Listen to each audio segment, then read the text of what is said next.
1 Samuel 23.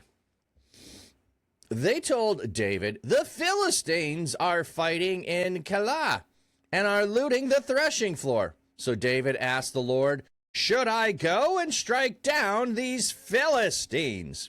The Lord said to David, "Go, strike down the Philistines and deliver Kella." But David's men said to him, "We are afraid while we are still here in Judah. What will it be like if, if we go to Kella against the armies of the Philistines?" So David asked the Lord once again, but again the Lord replied, "Arise, go down to Kella, for I will give the Philistines into your hand." So David and his men went to Kella and fought the Philistines. He took away their cattle and thoroughly defeated them. David delivered the inhabitants of Kella. Now with Abither, son of Ahimelech, had fled to David at Kella, he had brought with him an ephod. When Saul was told that David had come to Kella, Saul said, "God has delivered him into my hand, for he has boxed himself into a corner by entering a city with 2 barred gates." So Saul mustered all his army to go down to Kella and besiege David and his men. When David realized that Saul was planning to harm him, he told Abither the priest, "Bring the ephod." Then David said, "O Lord God of Israel, your servant has clearly heard that Saul is planning to come to Kella to destroy the city because of me. Will the leaders of Kella deliver me into his hands? Will Saul come down as your servant has heard? O Lord God of Israel, please inform your servant." Then the Lord said, "He will come down." David asked, "Will the leaders of Kella deliver me and my men into Saul's hands?" The Lord said, "They will deliver you over." So David and his men, who numbered about 600, set out and left Kella. They moved around from one place to another. When told that David had escaped from Kella, Saul called a halt to his expedition. David stayed in the strongholds that were in the desert and in the hill country of the wilderness of Ziph. Saul looked for him all the time, but God did not deliver David into his hands. David realized that Saul had come out to seek his life at that time. David was in Horesh in the wilderness of Ziph. Then Jonathan, son of Saul, left and went to David at Horesh. He encouraged him through God. He said to him, "Don't be afraid, for the hand of my father Saul cannot find you. You will rule over Israel, and I will be your second in command." Even my father Saul realizes this. When the two of them had made a covenant before the Lord, David stayed at Horesh, but Jonathan went to his house. Then the Ziphites went up to Saul at Gibeah and said, "Isn't David hiding among us in the strongholds at Horesh on the hill of Hachilah, south of Jeshimon? Now, at your own discretion, O king, come down. Delivering him into the king's hand will be our responsibility." Saul replied, "May you be blessed by the Lord, for you have had compassion on me. Go and make further arrangements. Determine precisely where he is and who has seen him there. For I am told that he is extremely cunning. Locate precisely all the places where he hides and return to me with dependable information. Then I will go with you. If if he is in the land, I will find him among all the thousands of Judah."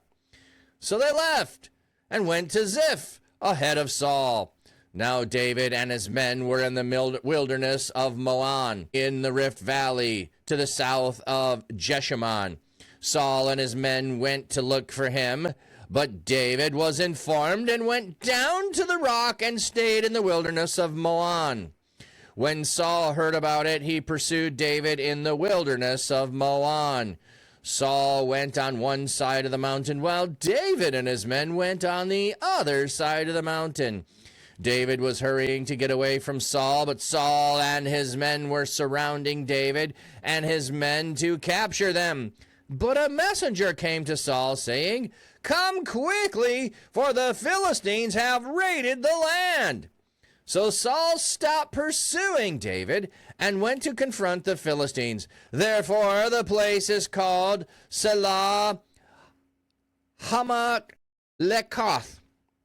Then David went up from there and stayed in the strongholds of En Gedi. All right, so they told David the Philistines are attacking Kella and are looting the threshing floor. Why would looting the threshing floor be an important thing? Because if they're looting the threshing floor, then the cities and the people are not going to have food. They are not going to have food. So looting the threshing floor is a big problem. So I love, I asked this question repeatedly when Saul was doing things. Why doesn't Saul inquire of God? Why doesn't Saul inquire of God? And then when we just had, he was meeting with the priest, and then the priest said he inquired of God. I'd asked, did he inquire of God there or not? And it said he did, but we don't know what he did. Now we're going to have David, because the one priest is there, and we're going to learn he has the ephod with him, so he can make inquiries of God. So David asked God, should I go and strike down the Philistines? The Lord said to David, go strike down the Philistines and deliver Kella. So should I go? Should I stay or should I go? And the answer was to go now. But his men said there'll be trouble. David asked again, he said go. So it's time to get and go. To the Philistines bring woe. Hey, that worked pretty good. All right. So, yeah. We are afraid while we are still in Judah. What if we go to Kella against the armies of the Philistines? So we're hiding. We're here. We feel safe in Judah. We go there. I'm not sure where Kella is. Let me see. Do they have a map? Sometimes they do maps. Here they did not do a map. There's no link for a map. Like, here's one I want.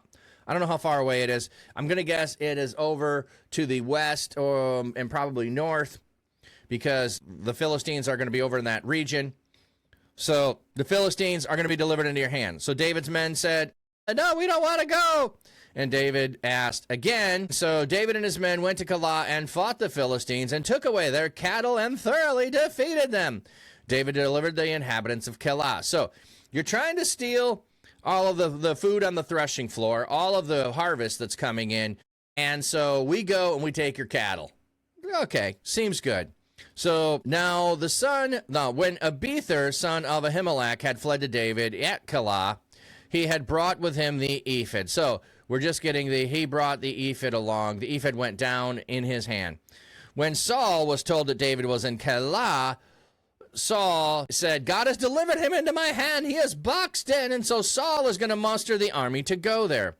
When David realizes that Saul has a plan to harm him, he told Abither the priest, bring the ephod. Then David said, O Lord God of Israel, your servant has clearly heard that Saul is planning to come to Kella to destroy the city because of me. I love how David just goes, God, I'm sure you've heard about this, but I've heard about it. And so, okay, he's coming here. Saul is seeking to destroy the city that I just saved.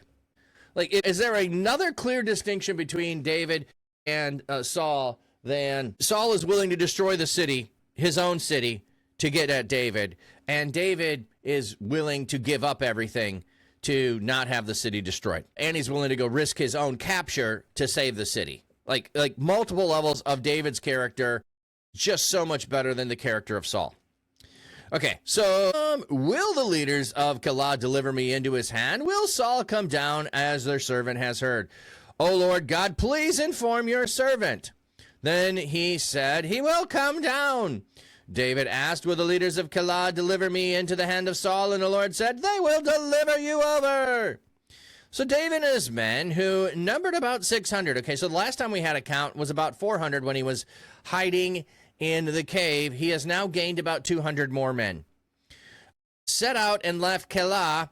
They moved around from one place to another, When told that David had escaped from Kella, Saul called a halt to his expedition. So he's on the way. They already find out. So he's left. Oh, well, let's go home. He calls it off.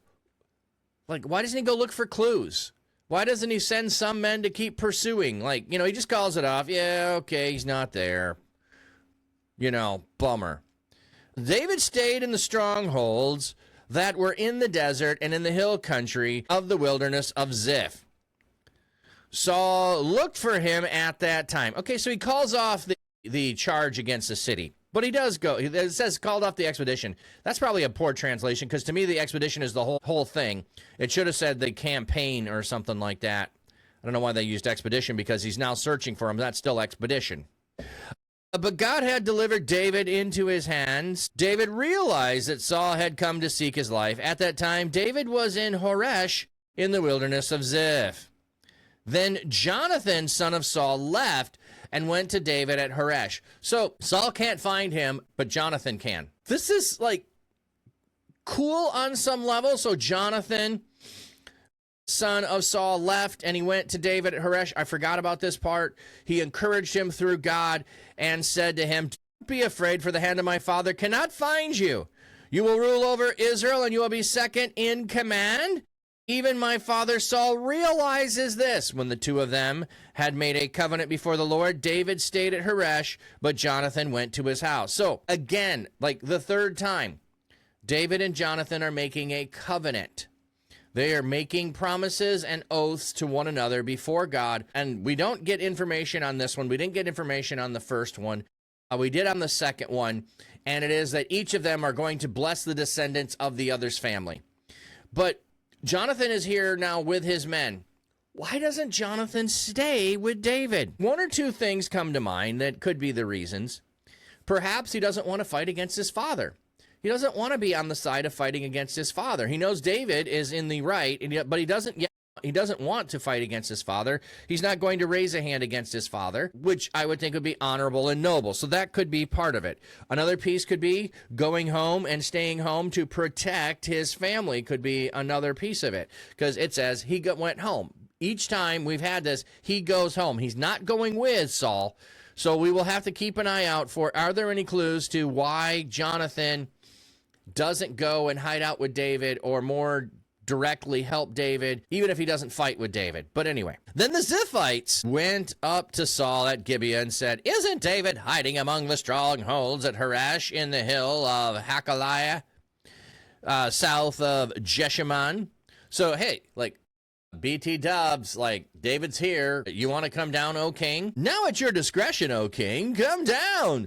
Delivering him into the king's hand will be our responsibility. So you show up, king, we'll hand him over. Saul replied, "May you be blessed by the Lord, for you have had compassion on me." Okay, is Saul indeed calling for God's blessing upon them?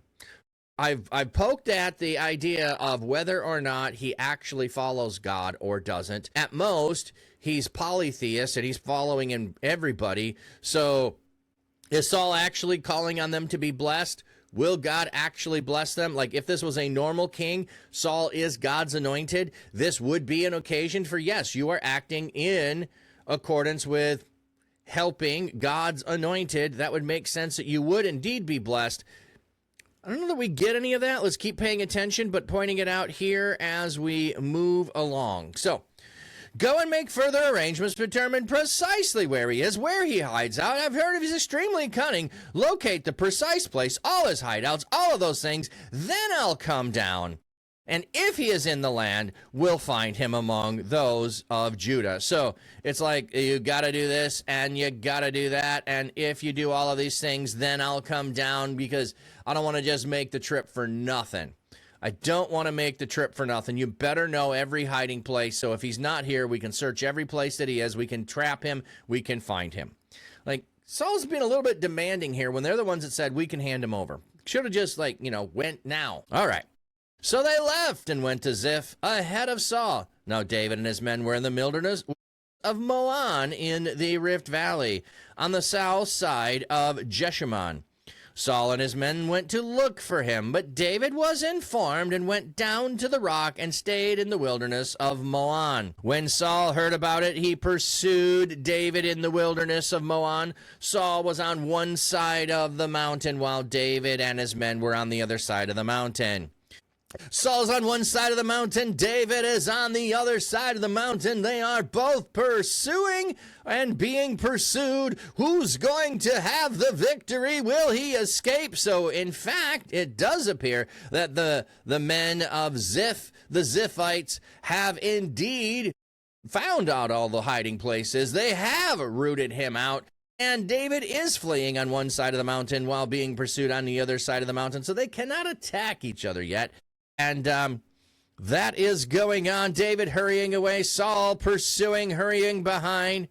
But Saul and his men were surrounding David and his men to capture them. But a messenger came to Saul saying, "Quickly, for the Philistines have raided the land." Bummer. You can't get David or you're going to lose your kingdom. Well, maybe just some territory. Maybe not the whole kingdom. They've raided the land. So Saul stopped pursuing David and went to confront the Philistines. Therefore, the place is called Selah Hamath Lekoth.